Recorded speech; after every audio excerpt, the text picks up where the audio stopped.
Thank you to everybody joining us. We'll get started in just a couple of minutes, but thanks for joining today.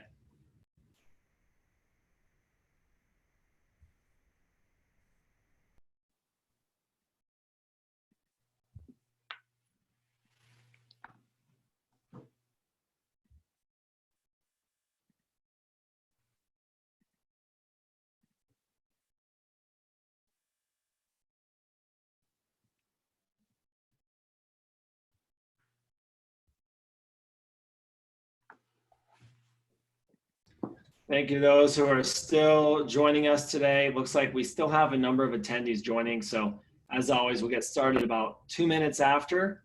So just bear with us for a second. While we're doing that, definitely familiarize yourself with the Zoom. So we like to make these things interactive. So if you have questions, you can add them into the Q&A, or you can use the chat feature, and we'll be monitoring that throughout the session.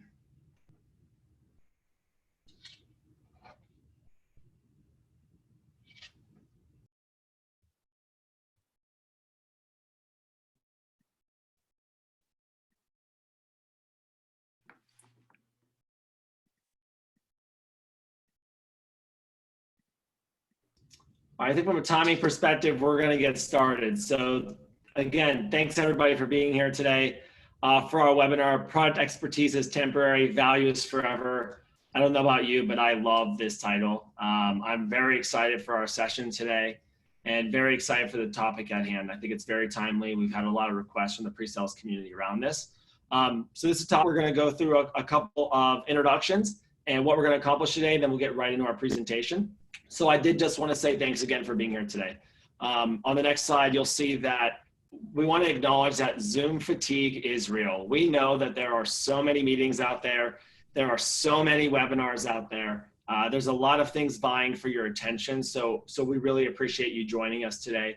And the commitment to grow this global community has been great. You know, we are getting so many people that are interested in our webinars, that are interested in writing for us, getting active on the Slack and the discussion forum. So we want to say thank you. Thank you to all who are sharing the word and spreading the word of this community. We'll continue to grow this thing together. And then I just want to highlight at the end, we're going to stay tuned for a couple of new initiatives. At the end, we always recap with a couple of things that are coming up. And I want to highlight some new mediums, may have sneak peeked a little bit with the Slack, and we'll get started. So as we do with every meeting, we're going to kind of start with a what is your role? I want to just gauge the audience right now to see what type of roles we have here. So if you could please do that. And while we do that, I want to talk about some of the takeaways that we want to make sure you walk away with today. So on the next slide, you'll see the 3 things that we really want to highlight is why value and why now, storytelling for value, and evolving your skills to be value oriented. If you approach today's webinar with these 3 concepts in mind, I think you're going to get a lot out of it. So I'm going to go ahead and end the poll, share our results. So it looks like we have 63% individual contributors today, 17% pre-sale managers. Shout out to the 8% of salespeople that are here today, and 12% others. We appreciate it. Thank you those who voted. And without further ado, I would like to introduce our star-studded panel. So we have Zach Lowrick, Jill Kenny August, and Jesse Daly here with us. I'd like to go through each just briefly. I personally have known Zach for a long time. If you've heard my story about the PreSales Collective, how I started the pre-sales community in Chicago, I give a lot of credit to Zach. I've known Zach for a couple of years and was a mentor to me in the beginning. Zach is a sales or solution engineer for about 15 years. He started his career at Salesforce.com with Jesse and Jill, where he learned to be a customer value SC, and we're able to continue his learnings at Box, Optimizely, and now Slack, where he leads West and Central SC and value consulting teams. We have Jill Kenny August. Jill has worked in SC and SE leadership for over a decade. Prior to being in technical roles, she was a software engineer and a consultant. She loves being an SC because she gets to work with nerdy cool people, cultivating super smart and fun teams. And she is generally fascinated with how organizations function, being an SC and sneak peeking in that to her daily work. And then we're here with Jesse Daly. Jesse has 15 years of experience as a sales engineer and has been running SC teams for about 8 years. His experience ranges from startups like Mixpanel, TalkDesk, and he spent 10 years at Salesforce.com. Jesse currently runs the SE team at People.ai, and yes, he is hiring. So without further ado, I would like to introduce our first topic and lead Zach to get started. While Zach is teeing up to get started, we do want to ask a question. And in terms of being engaged, how confident are you in communicating the measurable business impact of your solution? So a couple of options here, no wrong or right answers. I promise I won't tell your boss, I won't tell your peers how you answer this. Just be open and transparent while we take some answers. Just helps us cater our messaging for today. There is no right answer. There is no right answer. I'm happy to see that we have responses on every response type. Looks like we have 70% respondents. We'll give it just a couple of seconds.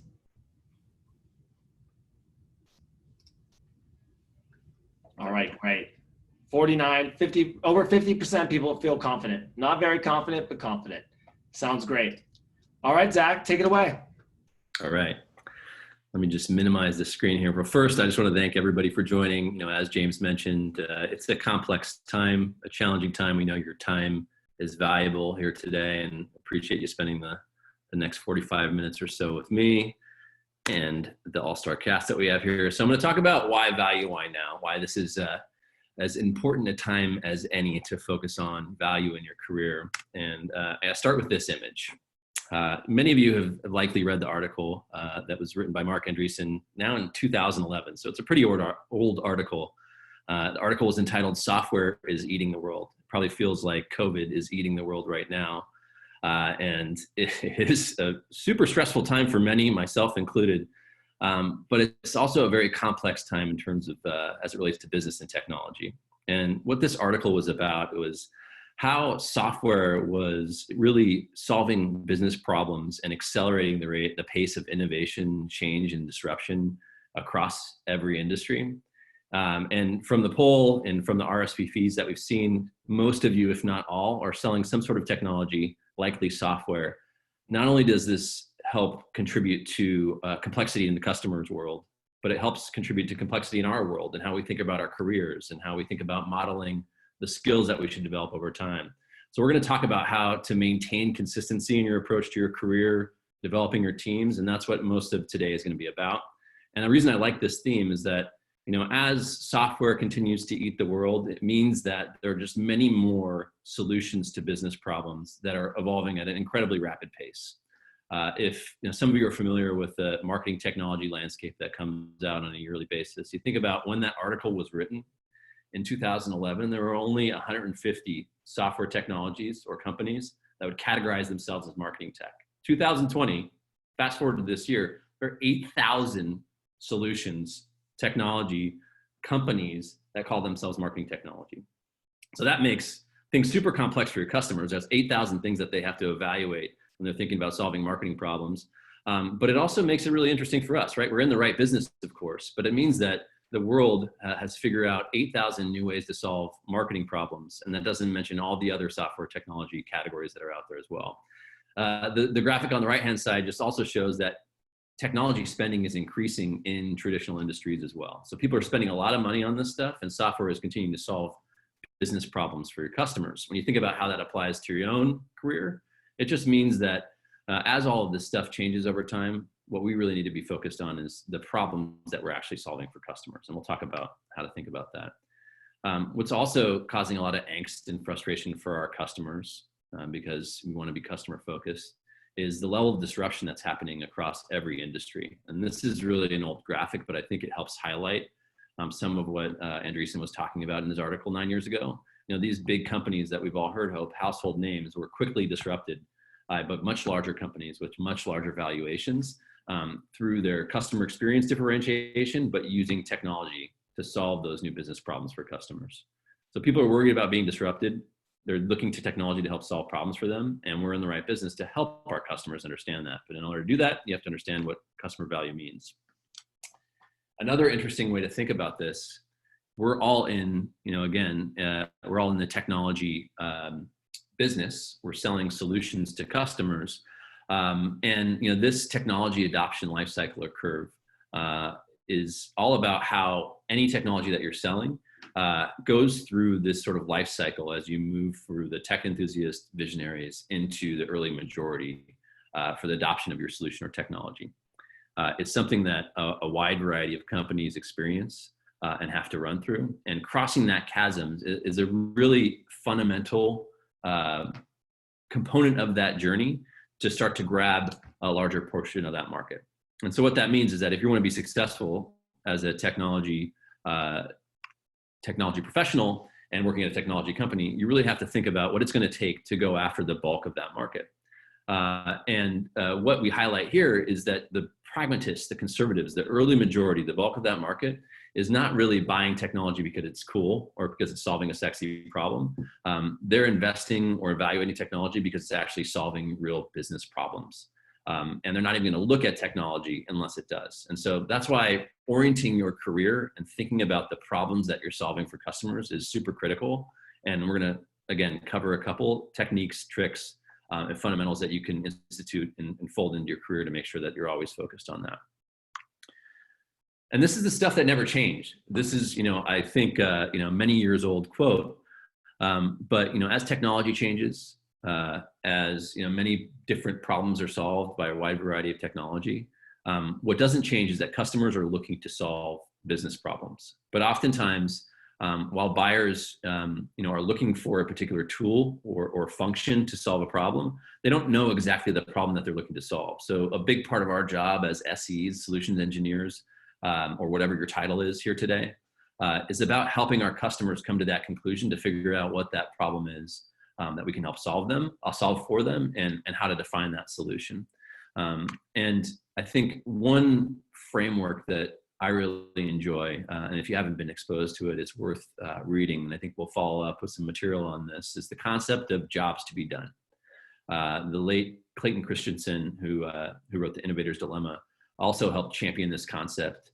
And it's really about understanding the job that a customer for any product hires that product to do. So if you're, if you're buying a minivan, for example, I myself would buy that minivan because I want to take my kids to soccer practice and have a means of transporting the rest of the family. When somebody else is thinking about buying a car, they have a different job that they're hiring that product to do. The same applies to your technology platform, whatever solution you're selling. And it's a really important way to understand why a customer might be looking at a solution and helping them come to that conclusion and how it connects to actual value for the customer as well. So we get to an interesting way to kind of lay out that framework. And we have a simple way to think about that at Slack, which I think is applicable to really any technology solution that you may be supporting today.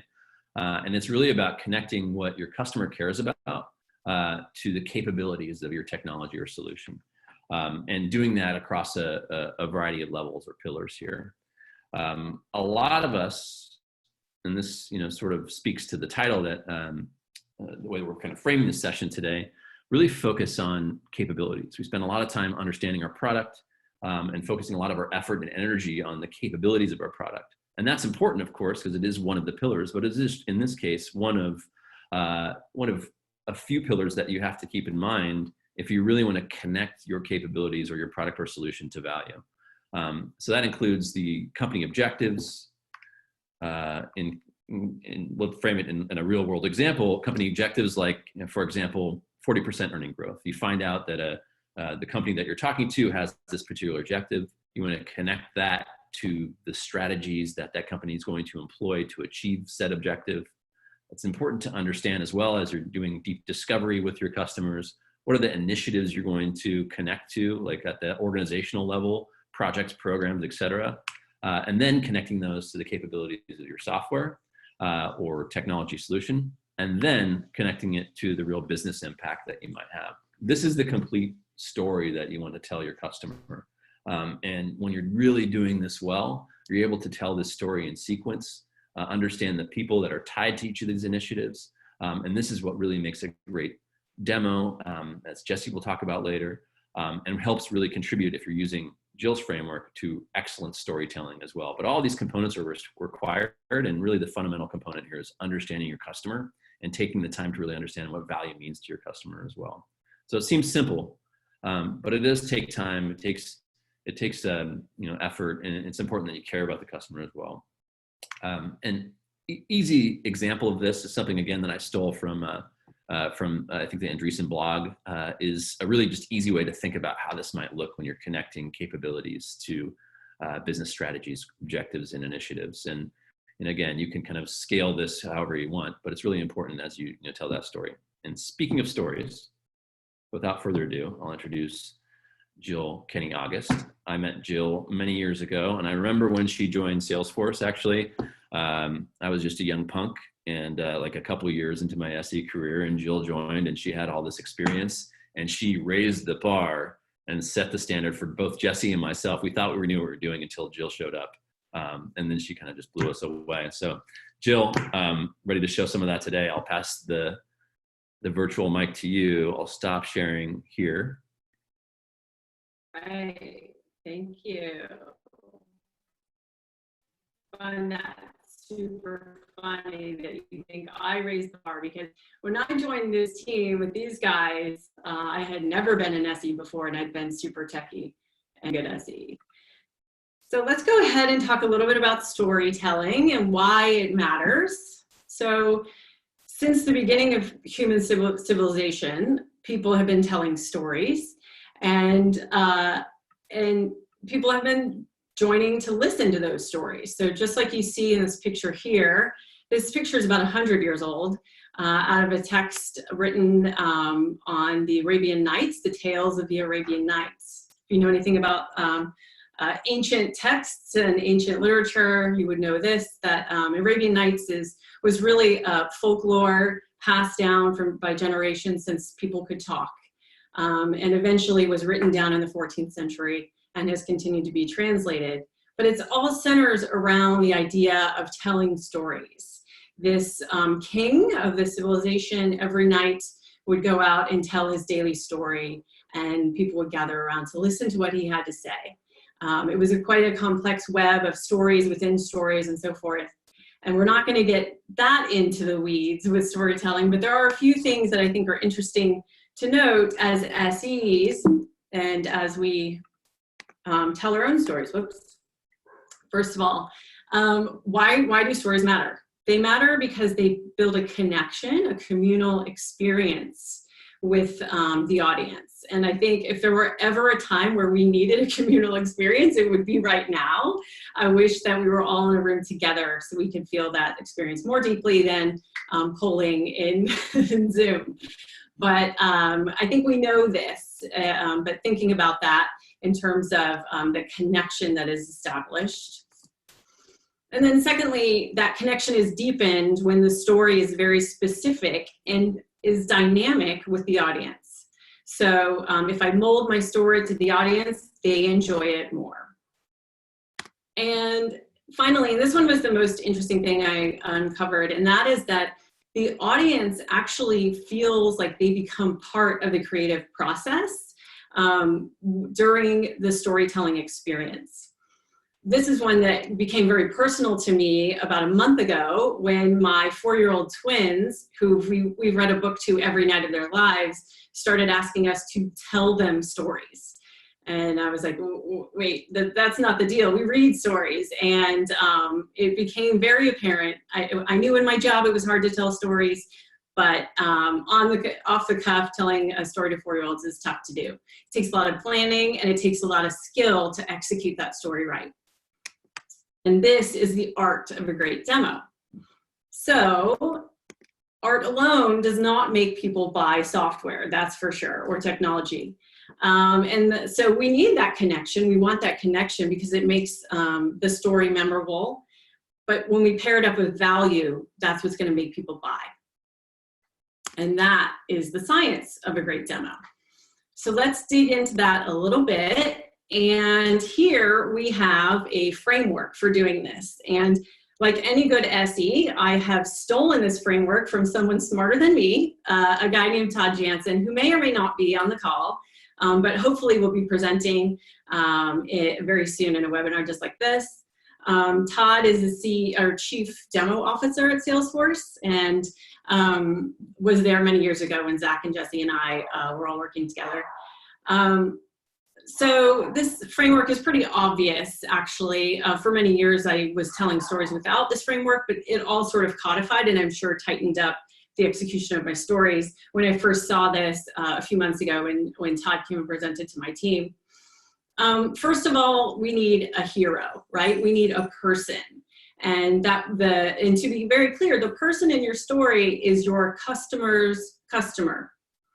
So if you're B2C selling B2C, that's going to be your end consumer.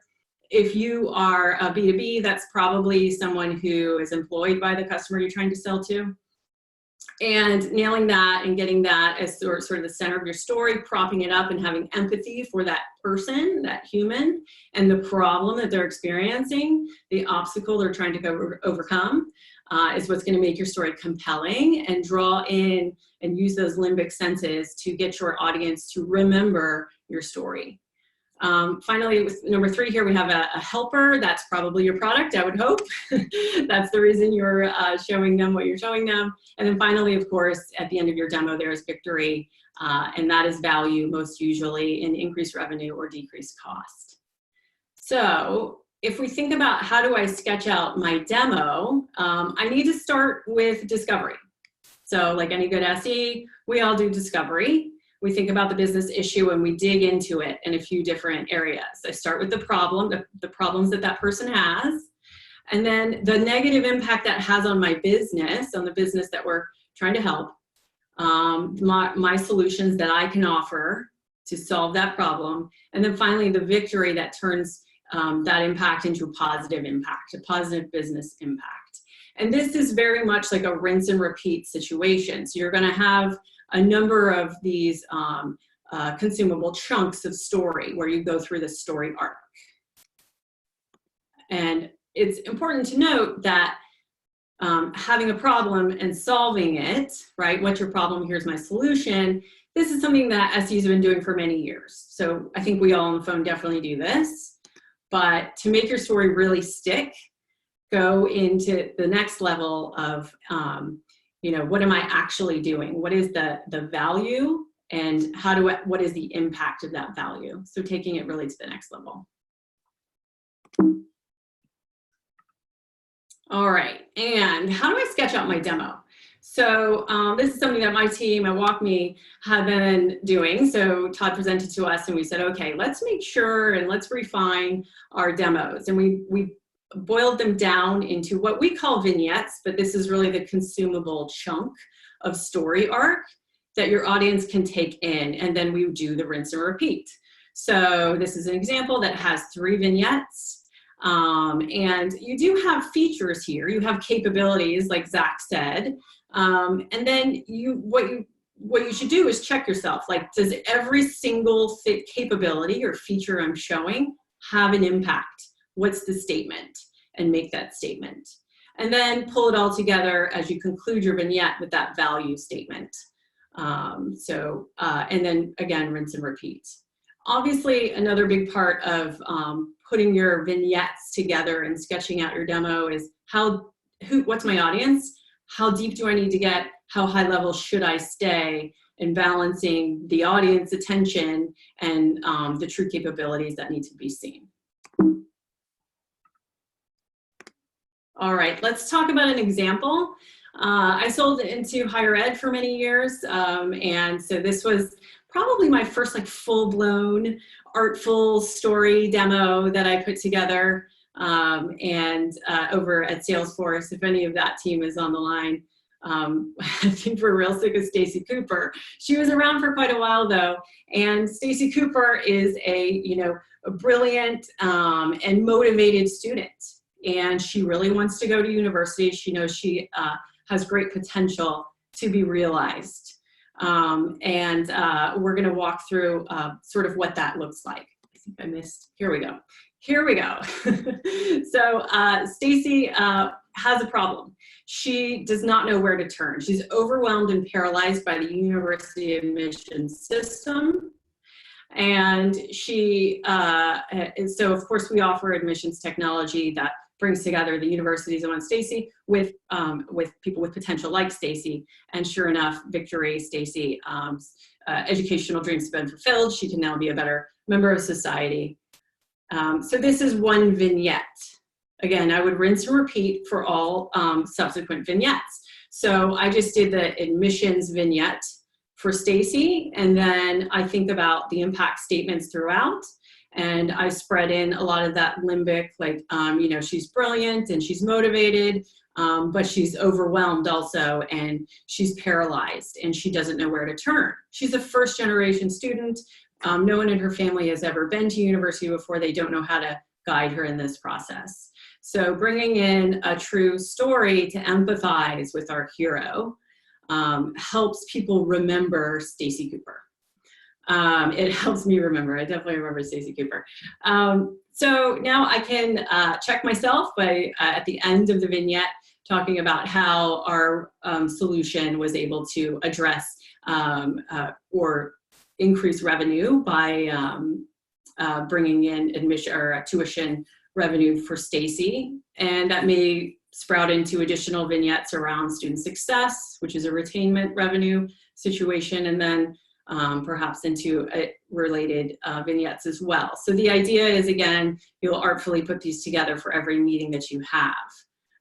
Dropping features when they're not important for, say, high level CEOs, the president of the university, the CEO, but nailing the feature and impact statements for the lower level folks.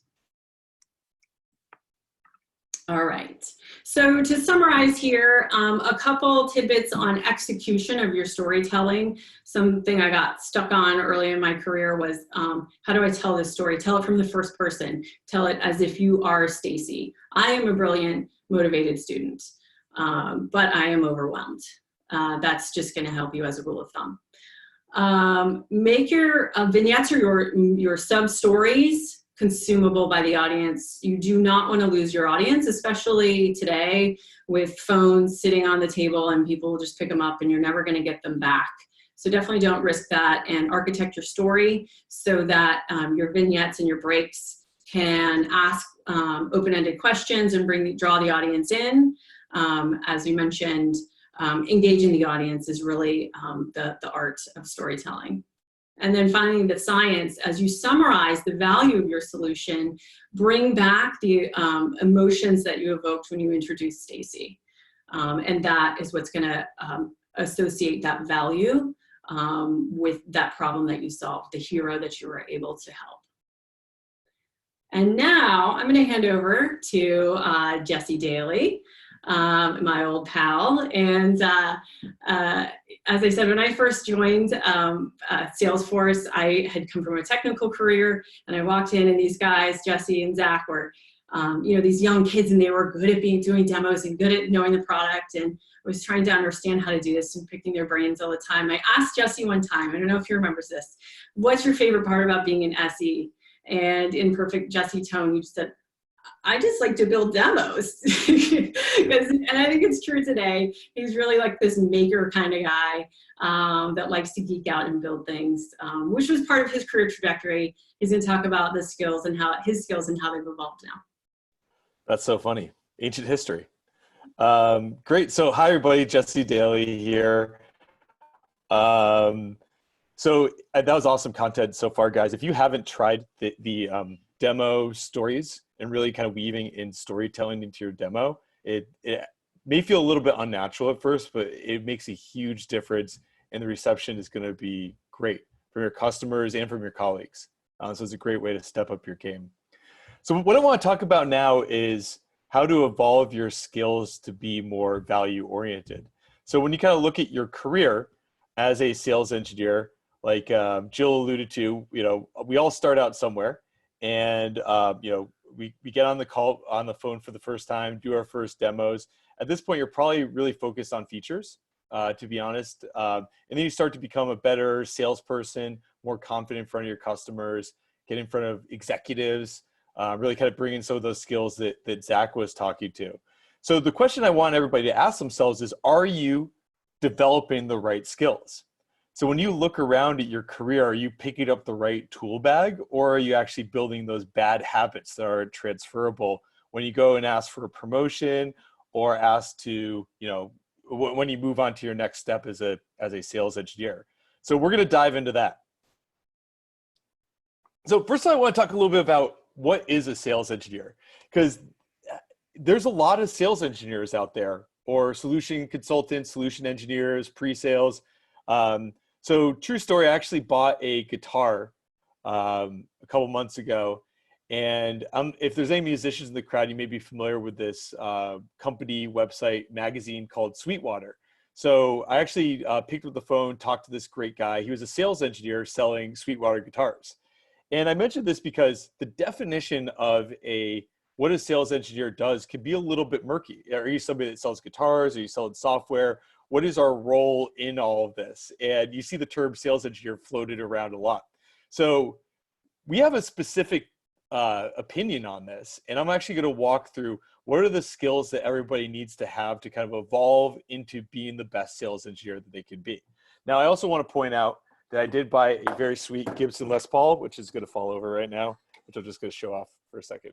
I can't even see it in my background. Anyway, it was a great guitar.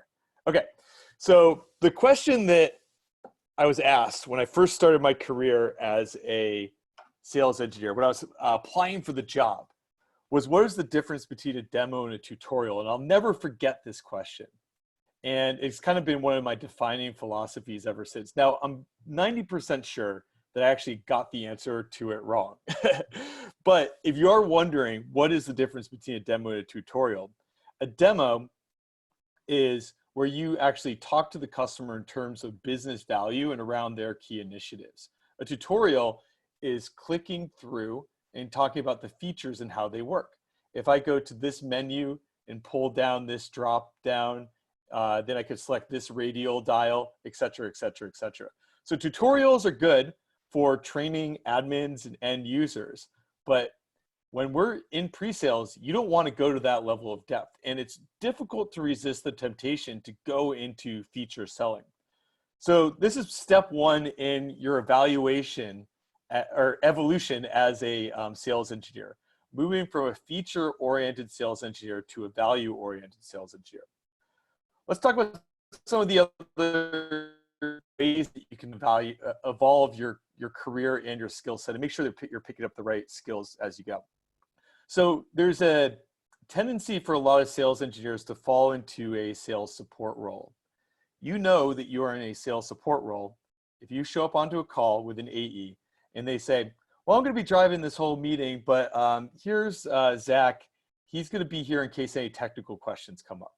And then you just sit there quietly throughout the entire call. And at some point, a really difficult, gnarly question comes up and the AE's like, I don't know, what do you think about that, Zach?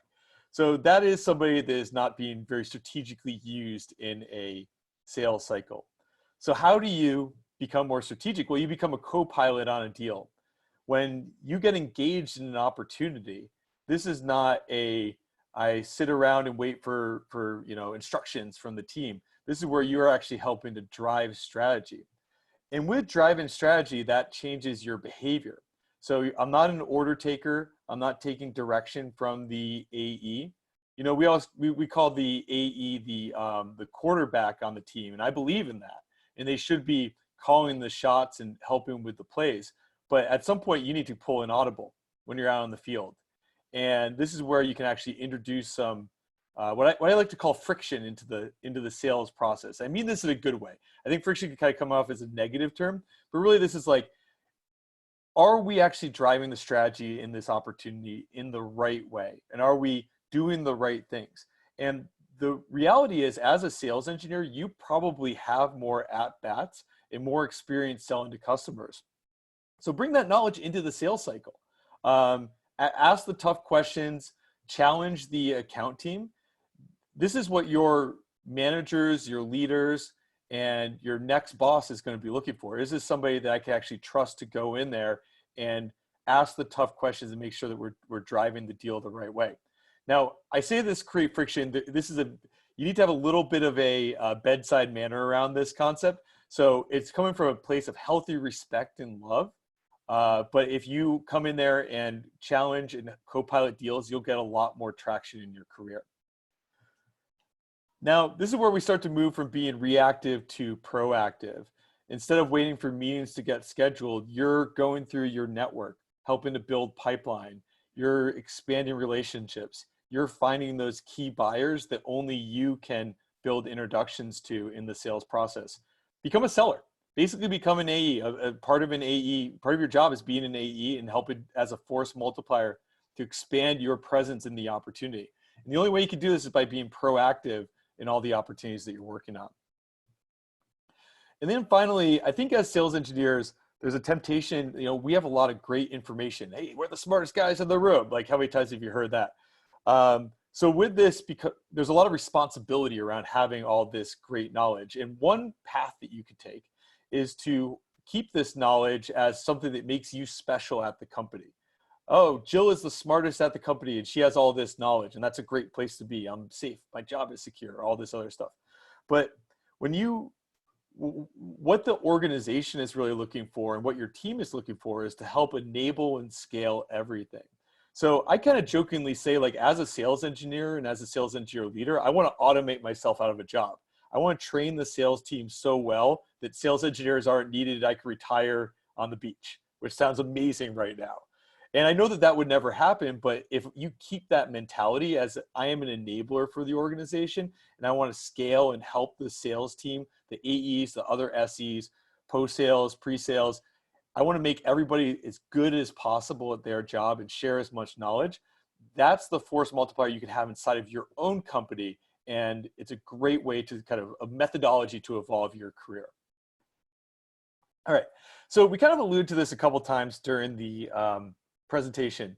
So some skills don't matter. And one of the skills that doesn't matter is feature selling. So like I said, it's very easy to fall into this trap of becoming somebody that sells features. Hey, here's a feature that can solve your problem. We all do it. I do it. I still do it today. It's very easy to fall into that trap. But let's kind of break this down a little bit further. And I'm going to go on a little bit of a sideshow here. We're going to put this through a different lens. So hang with me on this analogy. So for those of you who are familiar with movie making or video making, there's something, the level of realism of a character drives empathetic response. So let's take a look at a stick character as an example. Here's somebody that I may have like a little bit of emotional response to, but they could get squashed by a boulder. I'm not really going to care. Now, as we kind of move up and things become more realistic, your empathetic response grows. And the team that really has perfected this is Pixar. I mean, how many tears are we all cry watching Toy Story movies and Up and stuff like that? I mean, it's super emotional.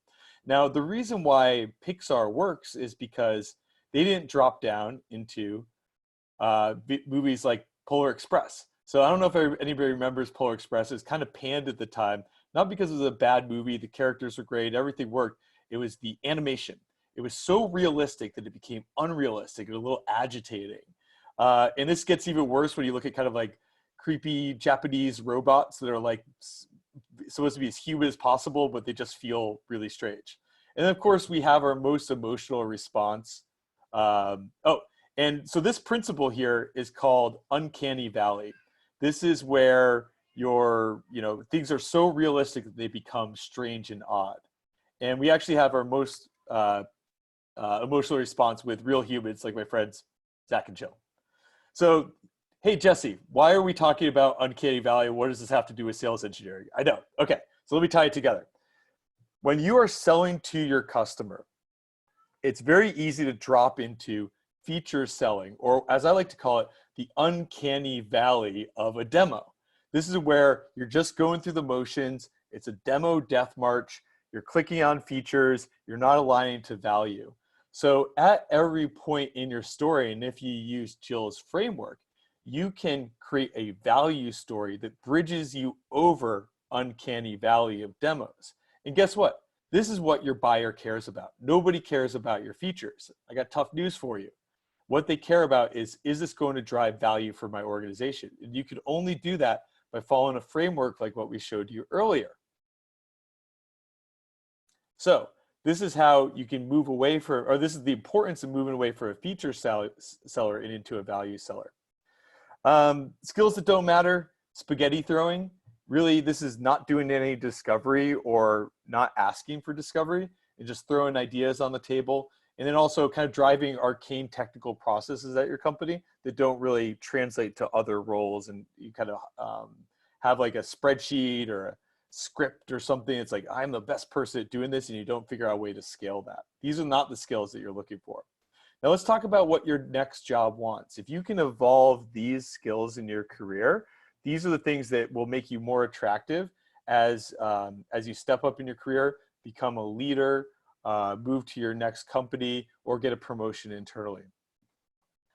Boardroom confidence. This is where you develop a skill around being able to talk to executives. This takes time and it takes practice. The way that you talk to an executive is very different than the way that you talk to an end user. You need to bullet things out, net them out. You don't talk about features, you talk about value. The best sales engineers, when they go into a boardroom, they might not do a demo at all. They just align around value.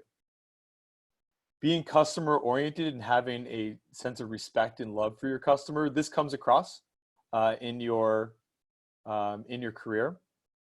Resisting the temptation to just jump into solutioning. It's really fun to, like, when somebody throws you a problem, be like, oh, this is a softball. I'm just going to start like throwing our features at this. Resist that temptation. Make sure that you do discovery, ask the question behind the question. There's more to unpack. There always is. Also, being somebody that really understands ROI and value selling. This is obviously the theme of our presentation, but being able to tie in ROI back. You can't do ROI if you aren't asking those questions, getting the numbers, drilling into the objectives of the organization. And then I think finally, respect for the game. Being a sales engineer, you're kind of in the middle of a lot of different things. You're in the middle of your customer, the sales team, post-sales is asking for something. There's a lot of different things going on. And the most successful sales engineers really love what they do. And they come at it with a high degree of respect, and they come at selling with a high degree of respect. So if you ever find yourself not respecting your product or not respecting your sales organization, you need to kind of either shift your line of thinking or start to think about something else. Because this is one of the things that starts to show when sales engineers turn into prima donnas and think they're better than salespeople. Guess what? That sounds like a great thing to do, but it's not actually good for your career. So let's kind of shift that into a positive, respectful place, and it'll make you much better at your job. So those are some of the key takeaways for the presentation. And I'm going to hand it back to James, who's going to kind of wrap up for us. Yeah, thanks, Jesse. I don't know about you guys, but that was extremely powerful. I have never received so many texts or messages on how impactful this was. I've seen a number of questions come through. So thank you, Zach, Jill, and Jesse so far. I'm going to read some takeaways, and we're actually going to do some Q&A. We have a lot of questions that has come through. But I think, again, the takeaways: why value, why now, storytelling for value. I got a lot of comments and questions about, I don't even know where to start with storytelling. So we hope today's framework was impactful, and evolving your skills to be value oriented. One of the first questions we'll even go into is like, how do we continue to get a seat at the table? That's something we talk about with PreSales Collective. How do we continue to make sure that we are viewed as co-pilots in true partnership? And those are things we'll continue to focus on. So I wanted to go into some Q&A for about 5 to 10 minutes before we wrap up. So that being said, I want to thank everyone who submitted questions. I probably have about a dozen or 24 questions between text and chat. We'll get through a couple of them. So the first one's actually for Jill. And Jill, it's a combination of a question from Susan and Megan, which is, what do you do when a customer gives you a list of features to demos that don't map out to a comprehensive story or obvious business value? Yeah, totally. I hate this situation, but it happens. It still happens a fair amount. If you're given sort of a scripted demo, if you will, or if it's an RFP and you need to go through the checkboxes because they're scoring you, you're probably going to need to go through that exercise. What I usually ask for is, can we precede it with a visionary demo that's going to really show you the value, make sure you get the right people in the room for that. That audience might be slightly different. Ask your executive sponsors to join for the first 15 minutes and do that demo first. And then you can get into the nerd part. It's more of a workshop with those feature buyers. Can I respond to that as well? Yeah, So what I've done in this situation is I've asked for some poetic license, and I'll say like, hey, I acknowledge all of these features that you have here. If I were to reorder them a little bit and kind of just place them differently in the demo, would that be acceptable? And I kind of rewrite the story and check out the features as we go. This is, it requires a lot more work, and you have to sort of like kind of look at each of the features and ensure that you're going through that. The other top tip I'll give you, if you do move in that direction especially, is have a whiteboard or a checklist or a punch card. And every time you hit a feature, just say, hey, do we satisfy this feature before you move on? Because the really nitpicky people will hold you account if you miss anything, and you may not get a second shot at that. That's great. Thank you. Thank you both for that one. Zach, maybe you could take this next one. At PSC, again, we talk a lot about having a seat at the table. Developing the right skills to do that is important. As Jesse mentioned, kind of going from sales support to a true co-pilot. So how do you build those skills? And, what do you do if your organization's maybe not as focused on that as you want to be as an individual? It's an expansive question, of course. I would say the easiest way to think about that is I think any company cares about what the customer cares about and the value you're providing. So if you get the sense that you don't have the access or you're not engaged at the right part of the sales cycle, there's always a way that you can be proactive about that. You know the account that you're working on, the opportunity that you're attacking. Come with a perspective for how you can extend your own personal value beyond that individual meeting. And that starts to give others an idea for an additional value that you can extend into other areas of the sales cycle. I've seen people do that really successfully beyond perhaps just the AE you're supporting, but also the broader account team. And that really, I think, helps extend the concept of that the SE is not just there to demo. You guys talk a lot about this in the PreSales Collective. It's more than just the demo. It's about being a part of a strategic member of that account team, and that starts with understanding the customer and what they care about. Great. Thank you. Jill or Jesse, anything to add there? We can jump to the next question if not.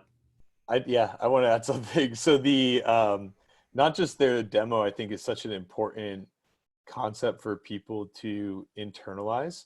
I actually am very careful about even using the term demo, because a demo is so much more than just clicking through your application, and it should be multimedia. You should incorporate slides. Like, I like to call it a presentation. Like, let's give you a presentation around how this is going to help your business and kind of frame it from there right from the start. And the other benefit of doing that is you don't have your AEs just sitting around and be like, all right, I'm going to hand it off to Zach and he's going to run the whole thing. It's like, now it's a collaborative process with the whole account team. And that's what good sellers do. So just a little bit of kind of philosophy to interject there. That's great. Maybe a question for Jill. How do you suggest people train and learn to become better storytellers? Yeah, good question. There's lots of frameworks out there, or trainings, I should say. My team has done some demo to win stuff. They offer storytelling specific training, and they're really good. And they also have, actual books, blogs. There's plenty out there that you can leverage. Work with your sales leader, and they can find something to bring to your whole group. I think that the group experience is going to be far better than doing it alone, because you want everyone to be on the same page in terms of how you're doing things. If you go out on your own, you might have a tougher time. So see if you can sell your leader on bringing in a proper training. They do lots of virtual stuff these days too. So Demo to Win does specifically. No, that's great. And I think to Jesse's point about storytelling, there's a lot of things that Pixar does really well. And if you kind of watch a Pixar movie with a specific lens, it can actually teach you a lot about your day-to-day job. It's really kind of fascinating.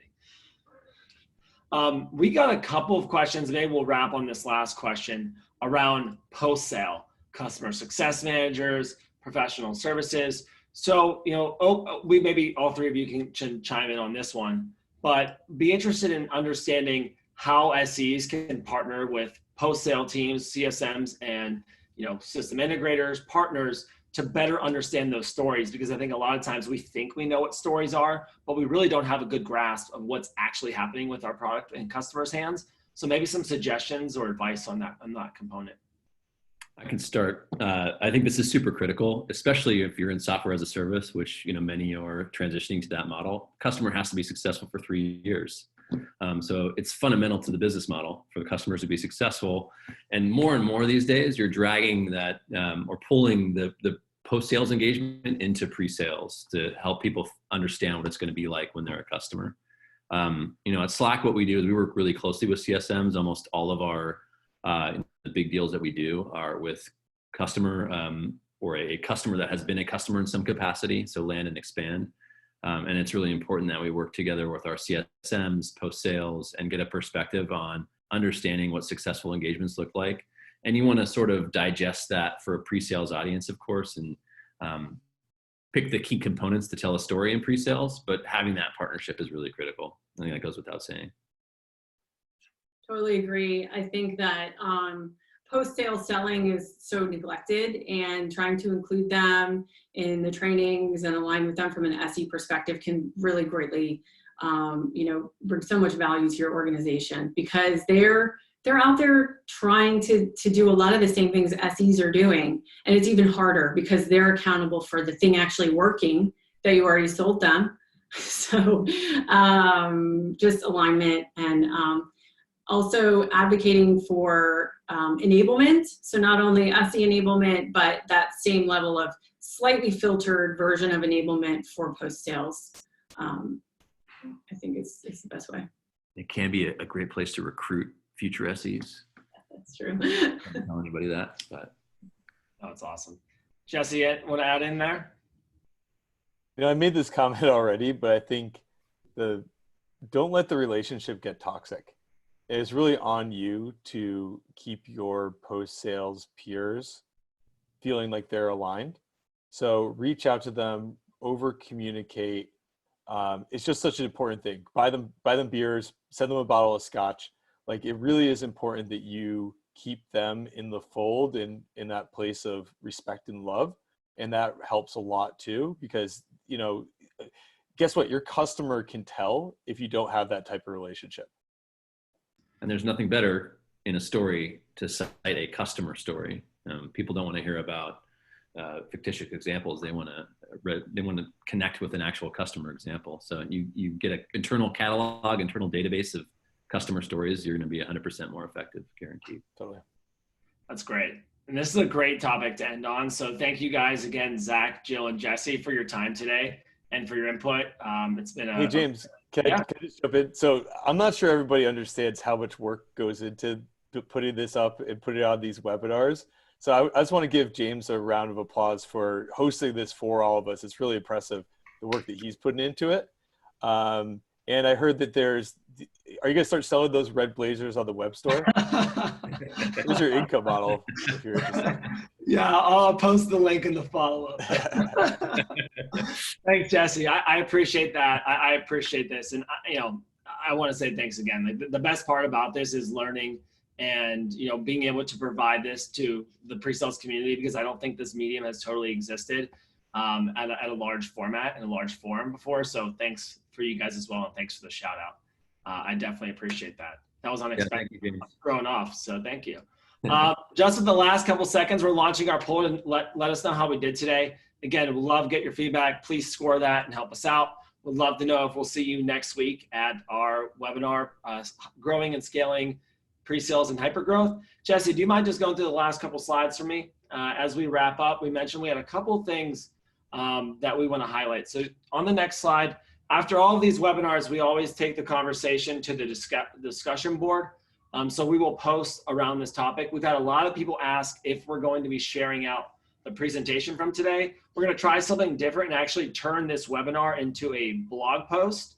And we'll actually put snippets of the presentation into that. So it's more digestible and something you can use moving forward. And on the next slide too, we want to announce that we do have a live Slack. So we started that last week and it's been super active and engaging.